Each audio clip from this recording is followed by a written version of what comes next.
கர்த்தருடைய பரிசுத்த நாமத்திற்கு மகிமுண்டாகட்டும். ஆண்டவராகிய இயேசு கிறிஸ்துவின் நாமத்தினாலே அன்பு கர்த்தருடைய பிள்ளைகளாகிய தங்கள் அனைவருக்கும் ஸ்வீட் ஊழியத்தின் சார்பாக வாழ்த்துக்களையும் ஸ்தோத்திரங்களையும் தெரிவித்துக் கொள்கின்றேன். மத்தேயு எழுதின நற்செய்தி நூல் 14ஆம் அதிகாரம் 31வது வசனம். மத்தேயு 14ஆம் அதிகாரம் வசனம் 31. உடனே இயேசு கையை நீட்டி அவனை பிடித்து, அற்ப விசுவாசியே, ஏன் சந்தேகப்பட்டாய் என்றார். உடனே இயேசு கையை நீட்டி அவனை பிடித்து, அற்ப விசுவாசியே, ஏன் சந்தேகப்பட்டாய் என்றார். என் அன்பு கடவுளுடைய பிள்ளைகளே, நம் ஆண்டவர் மீது நம்பிக்கை வைக்கும் பொழுது முழுமையாக நாம் நம்பிக்கை வைக்க வேண்டும். முழுமையாக நம்பிக்கை என்பது என்ன? நடக்குமா நடக்காதா என்ற எண்ணங்களுக்கு இடத்தை கொடுத்து கடவுள் செய்வாரா செய்ய மாட்டாரா என்கிறதான நிலைக்கு நாம் வருகின்றோமே, அது முழுமையான விசுவாசம் அல்லவே அல்ல. ஆண்டவர் எனக்காக என்றைக்குமே நன்மையை செய்கின்ற கடவுள். அவர் என்னை குறித்து மிகுந்த அக்கறை உள்ள கடவுளாக இருக்கிறார். காரணம், அவர் எனக்காக உயிரை கொடுத்து நம்மை மீட்டெடுத்திருக்கிற ஆண்டவராக இருக்கின்றார் என்கிறதான அடிப்படை புரிதலை நாம் கொண்டவர்களாக இருப்போமானால் கடவுள் மீது நமக்கு விசுவாசம் தானாக வரும். அவரை சார்ந்து கொள்ளுகின்ற அந்த அனுபவத்திற்குள் கடந்து வரும். அப்படி சார்ந்து கொள்ளும் பொழுது ஆண்டவர் என் வாழ்க்கையில் எதை செய்தாலும் அது நன்மையாக இருக்கும்.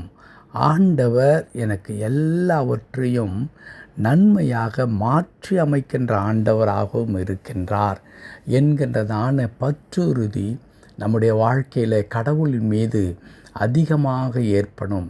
அந்த பற்றுறுதியில் எந்த விதமான சந்தேகம் வரவே வராது. அதற்கு காரணம் என்னவென்று சொன்னால், அந்த பற்றுறுதியை கடவுளுடைய பிள்ளைகள், கடவுளை விசுவாசிக்கிறவர்கள் எப்படி அதை பார்ப்பார்கள் என்றால், நான் செபிக்கின்றேன் அல்லது கடவுளை நம்பி இருக்கின்றேன், கடவுள் என் வாழ்க்கையில் இந்த காரியங்களை செய்து முடிப்பார். ஒருவேளை நான் எதிர்பார்க்கிற காரியங்கள் செய்யாமல் போனாலும் அல்லது தடைப்பட்டாலும், அது வேறு விதமாக அமைந்தாலும், அதை கடவுள் ஏதோ ஒரு நன்மைக்காக நம்முடைய வாழ்க்கையில் அனுமதித்திருக்கின்றார் என்கிறதான எண்ணம் அவருக்குள்ளாக இரண்டாவதாக தோன்ற ஆரம்பிக்கும். அவர் கொடுத்தால் கடவுளுக்கு நான் நன்றி செலுத்துவேன். ஒருவேளை நான் கேட்டதை கடவுள் கொடுக்காமல் இருந்தால், ஆண்டவர் இதைவிட ஒரு மேன்மையான ஒரு நோக்கத்தை என் வாழ்க்கையில் வைத்திருக்கின்றார். ஆகவே நான் கேட்டதை விட இன்னும் சிறப்பான காரியங்களை கடவுள் என் வாழ்க்கையில் தருவார் என்கிறதான எண்ணத்தை உடையவர்களாக நாம் இருக்க வேண்டும்.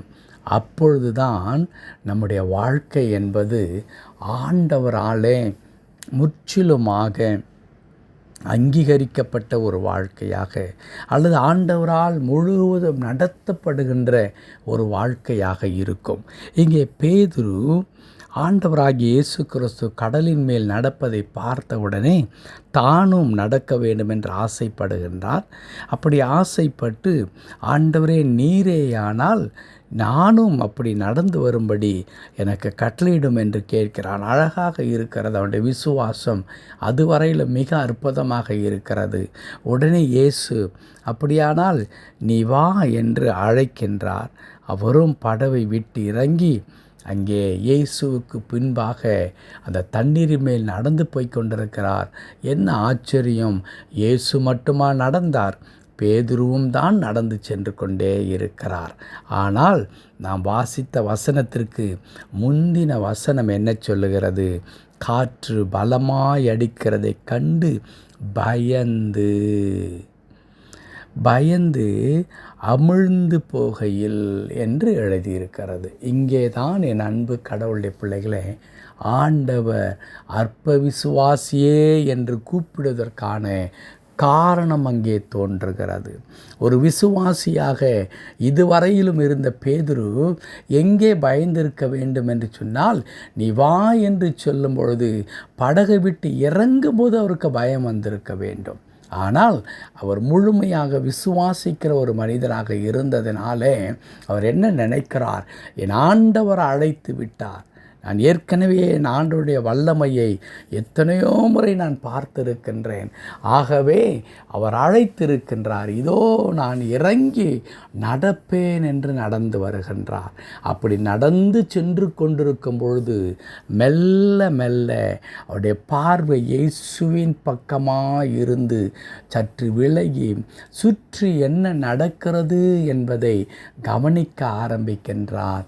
அப்படி கவனிக்கும் பொழுதுதான் அவன் காற்று பலமாய் வீசுகிறதை பார்த்தவுடனே பயம் வருகிறது. பயம் வந்தவுடனே கடவுள் மீது வைக்கிற விசுவாசம் போய்விட்டது. என் அன்பு கடவுளுடைய பிள்ளைகளே, நான் துவக்கத்திலே சொன்னேன் அல்லவா, நாம் ஜெபிக்கின்றோம். ஜெபித்த பிறகு நடக்குமோ நடக்காதோ என்ற எண்ணம் வருகிறதே, அது எதன் அடிப்படையில் வருகிறது? பயத்தின் அடிப்படையில் வருகிறது. நாம் பயப்படுகிறவர்களாக இருந்தால் அன்பில் பூரணப்பட்டவர்கள் அல்ல. அன்பில் நாம் பூரணப்பட்டவர்களாக இருந்தால் நாம் பயப்படுகிறவர்களாக நாம் இருக்க மாட்டோம். என் வாழ்க்கையிலே எவ்வளவு பெரியதான கடினமான பாதைக்குள் போனாலும் ஒரு நாள் என் ஆண்டவர் அதை மாற்றுவார். வாழ்க்கை ஆசீர்வாதமாயிருக்கும். கர்த்தர் எல்லா தடைகளை மாற்றி போடுவார். கடவுள் கொந்தளிக்கிற கடலை அமைதிப்படுத்துவார். அலைந்து கொண்டிருக்கிறதான தண்ணீரை நான் நடந்து போகக்கூடிய உறுதியான அது பாதையாக மாற்றி தருவார். அவரால் கூடும் என்பதிலே ஆணித்தரமாய் கடவுளுடைய பிள்ளைகள் இருக்கும்படி அழைக்கப்படுகின்றோம். அப்படிப்பட்டதான விசுவாசத்தை நாம் உடையவர்களாக இருக்கும் பொழுது, என் அன்பு கடவுளுடைய பிள்ளைகளே, கடவுளுடைய வார்த்தை சொல்லுகிற வண்ணமாக விசுவாசிக்கிறவருக்கு எல்லாமே சாத்தியம். எல்லாமே சாத்தியம். ஒரு மனிதன் விசுவாசிக்கும் பொழுது அவனுடைய வாழ்க்கையில் அவனுக்கு அனைத்தும் சாத்தியமாயிருக்கும்.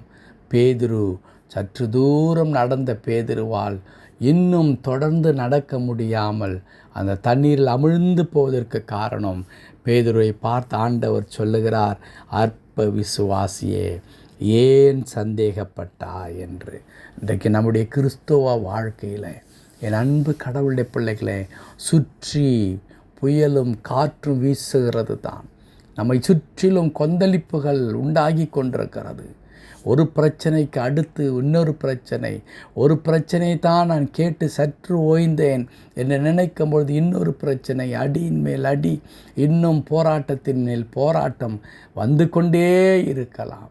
ஆனால் அவற்றின் மத்தியில் தண்ணீரின் மேல் நடப்பதைப் போல, தண்ணீர் பெற்றாந்தரையாய் தாங்கி பிடித்ததைப் போல தொடர்ந்து நாம் நடக்க முடியும். ஆனால் இயேசுவின் மீது வைக்கின்ற பார்வையை நாம் தொடரும் வரையிலும் அங்கே இருந்து பார்வையை விலக்கி சுற்றி இருக்கிற பிரச்சனைகள் மீது நாம் பதிப்போமானால் பயம் வந்துவிடும். பயம் நம்மை மூழ்கடித்து விடும். ஆகவே அற்ப விசுவாசியாய் நாம் சந்தேகப்படாமல் ஆண்டவர் மீது விசுவாசம் உள்ளவர்களாக நாம் காணப்படுவோம். கடவுள் மகிமையான காரியங்களை நம்முடைய வாழ்க்கையில் செய்வார்.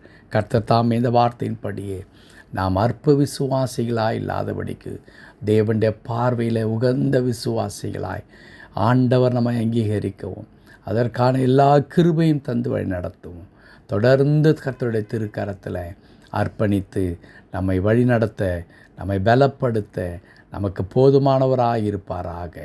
ஆமேன், ஆமேன்.